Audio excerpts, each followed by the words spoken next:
Hi everyone, Holly here. I didn't get a chance to talk about my experience with the Great Wall Marathon yesterday. I was so tired last night. It is the most epic, grandest marathon I've ever run out of the 11 marathons I've run. To give you a little background on how I ended up running it, I didn't actually plan on it. I wanted to, but I knew I wasn't trained for it. I've had back issues for the last year. I was sick for the last month and hardly worked out at all, much less ran anywhere. I even ran the Oklahoma City Marathon on, what was it, April 28th. 13 miles on fairly flat ground, and I was sore for days. I thought there is no way I'm prepared to do the Great Wall Marathon.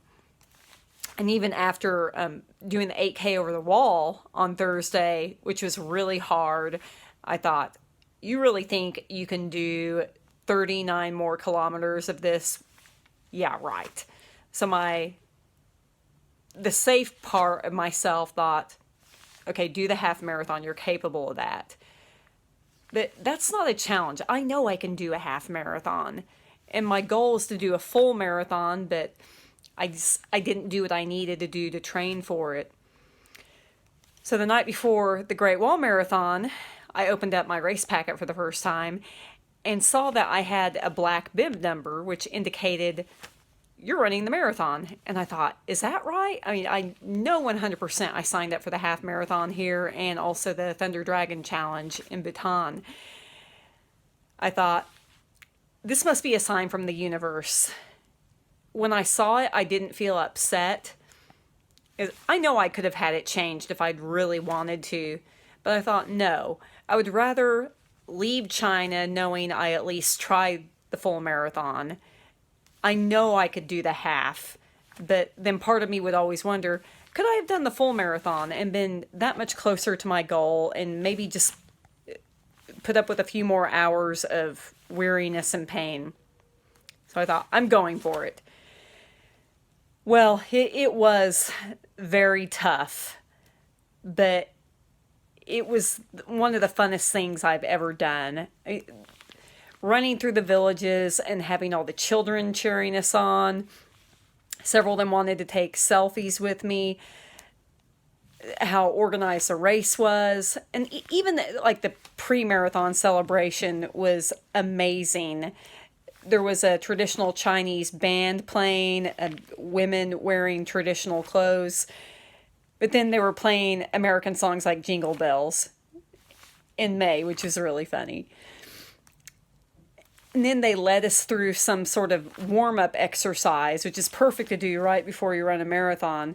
But just the vibrancy and the energy was unlike anything I'd seen before a marathon. Just so remarkable.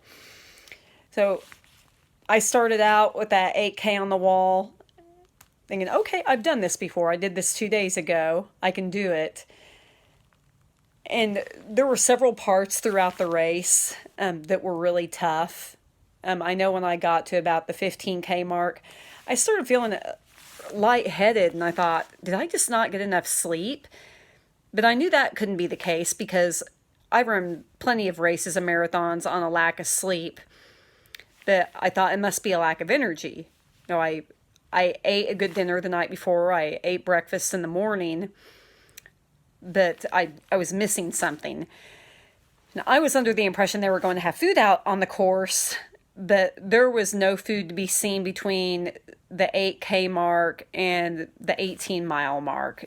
So roughly the 5-mile mark and the 18-mile mark, which is the critical instance at which you need food. Well, when I got to the 15K mark, I was walking and another runner passed me and he asked, "Are you okay?" I said, "Yeah, I'm just kind of lightheaded." And he said, "Here, take this goo." I'm not really much of a goo person, but I thought that would probably be a really good idea. It would give me a sugar kick. It had some caffeine in it. And, it could give me the pick-me-up I need. Well, sure enough, that gave me the energy I needed to continue.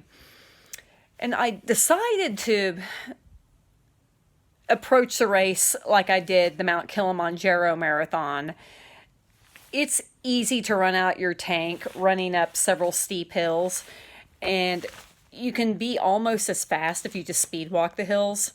So I thought, okay, I'm going to speed walk the inclines and then run down on the declines.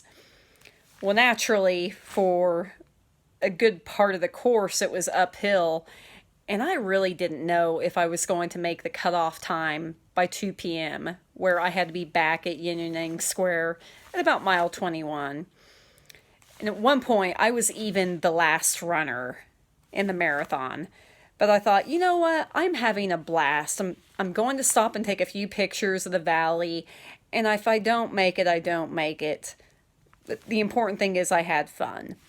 And I wouldn't have gotten to see that part of the course had I just done the half marathon.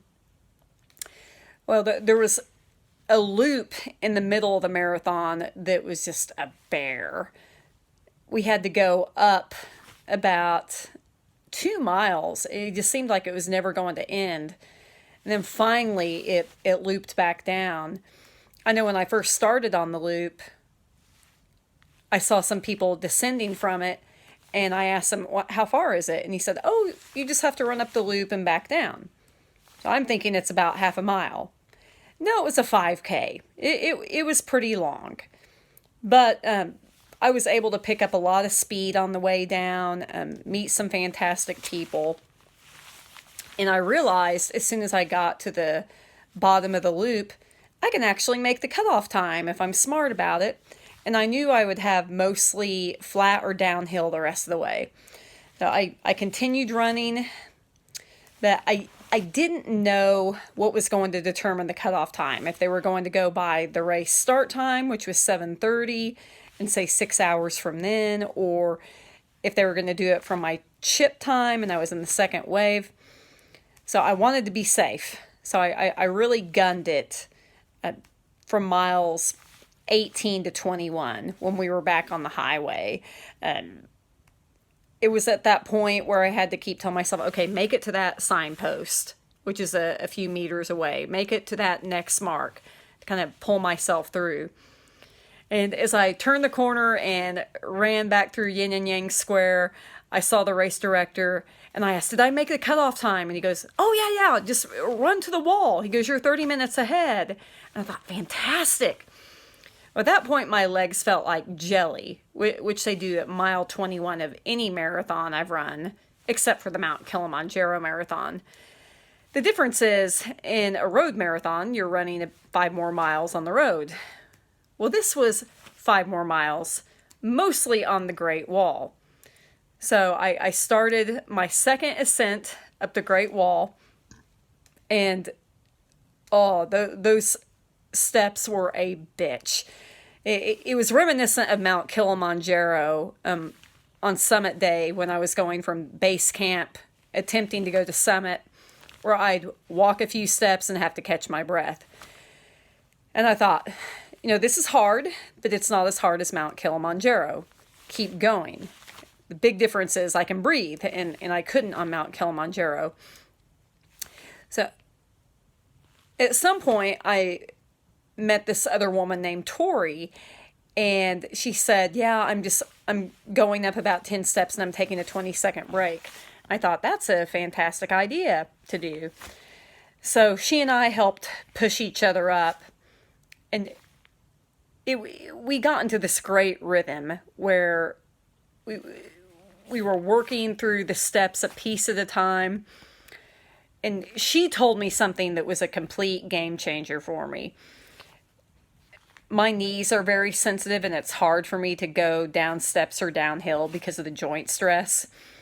And we weren't allowed to have trekking poles. And she said, well, go ahead and walk backwards down the steps. So I tried that, and I thought, oh my gosh, where has this been my whole life? Like, this is amazing. It's totally taking the pressure off of my knees and my toes too, because I tend to get blisters that way or lose toenails. So anytime I had to go downhill on a stretch or down steps, I backed down, which was a huge saver on my joints. Well, we knew we just had to make it down to the entrance or the exit of the gate, depending on your perspective, and it would be downhill the last 5K. Easy sailing. And we finally made it there, and I thought, okay, it's getting close. We need to take it in the rest of the way, run the whole way. Well, she said to go on without her because my pace was a little bit faster. That I ran down the rest of the way, and I remember turning that last corner into Yin and Yang Square at kilometer 42, and I wasn't sure I was going to make it. I was pretty sure I was, but I gunned it to the finish line, and a man, a young, handsome man, I will add, was there to put the medal on me. And I thought, yes, I made it. I was so happy and so tired, I pretty much collapsed on him and hugged him. To which he kind of chuckled. He's like, ah. And I'm like, I don't care at this point. And then Anne and Scott, our race organizers, or I should say the Marathon Tours organizers, were there to greet me. And I thought, I can't believe I just did that. I mean, I didn't do anything substantial to train for this marathon. I didn't run hills. I didn't run stairs. I didn't even run distance, really. I mean, I ran a half marathon a few weeks ago and then hadn't really worked out much since then. But I think it was just smart strategizing and experience that got me through, and the resolve. I thought, I can do this. And I can tell you what, it was a heck of a lot easier doing it when I wasn't on an injured ankle like I was on the Inca Trail. But speaking of ankles, I'm going to backtrack here a moment because I forgot to mention this. But the first time up the wall for the marathon, there were a couple different times I nearly turned my ankle on some uneven areas, and I thought, wow, okay, I'd better be careful. Well, then at one point when I was going down the wall, I did sprain my ankle, and I thought, oh shit, I hope I didn't mess myself up. So I sat on the ground and elevated my foot onto the rail, and it hurt. I could tell I kind of twisted it. Lori, who is in my group running the half marathon, and who's also running in Bhutan in a few days, stopped, and she asked, are you okay? And I said, yeah, I just need to sit still for a minute. You know, I need to take in the pain, gauge it, and see how I am. After about a minute, I stood up, tested it out on my left foot. I thought, okay, I can do this. And so I started running again. And I didn't know if I wasn't feeling the pain because I'd taken Advil, essentially to alleviate mostly the pain in my knees and some in my back. But it didn't bother me the rest of the way, thank goodness. And it hurt a little bit last night, but nothing bad. You know, it didn't bother me today at all. I know I'm starting to say I'm a Toastmaster. I've been talking for a while. Luckily, that worked out well. And then the weather couldn't have been better. When we had walked up the wall on inspection day on Thursday, it was just blazing hot and sweat was pouring off of me. Well, we got very lucky on marathon day that it was cool, overcast. We had to find mist most of the time. And that really helped to keep our bodies cooled down. I didn't start getting hot until I got to about mile 18. And even then, once I got back on the wall going the other way, and the breeze picked up as we ascended. And so I felt fine in terms of temperature. We couldn't have lucked out more because it's not even the rainy season and it's typically hot. It was just like 90 degrees the day before. So that worked in our favor. But I look back on the experience and I'm just in awe of it, just how everything came together. There were a couple different things that didn't go as I'd planned. Like I lost my Advil, but luckily I got some at the medical tent at the marathon.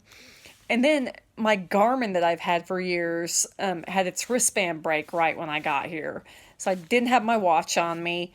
I had my phone where I could tell the time. But, I mean, it felt weird not to have my Garmin on me, like measuring my distance and counting my steps. but it kind of added to the adventure doing that. So it was fun. The only thing that kind of annoyed me was that I had to carry my power bank with me to keep my phone powered up adequately, and the cord kept dangling down, which was a pain in the butt.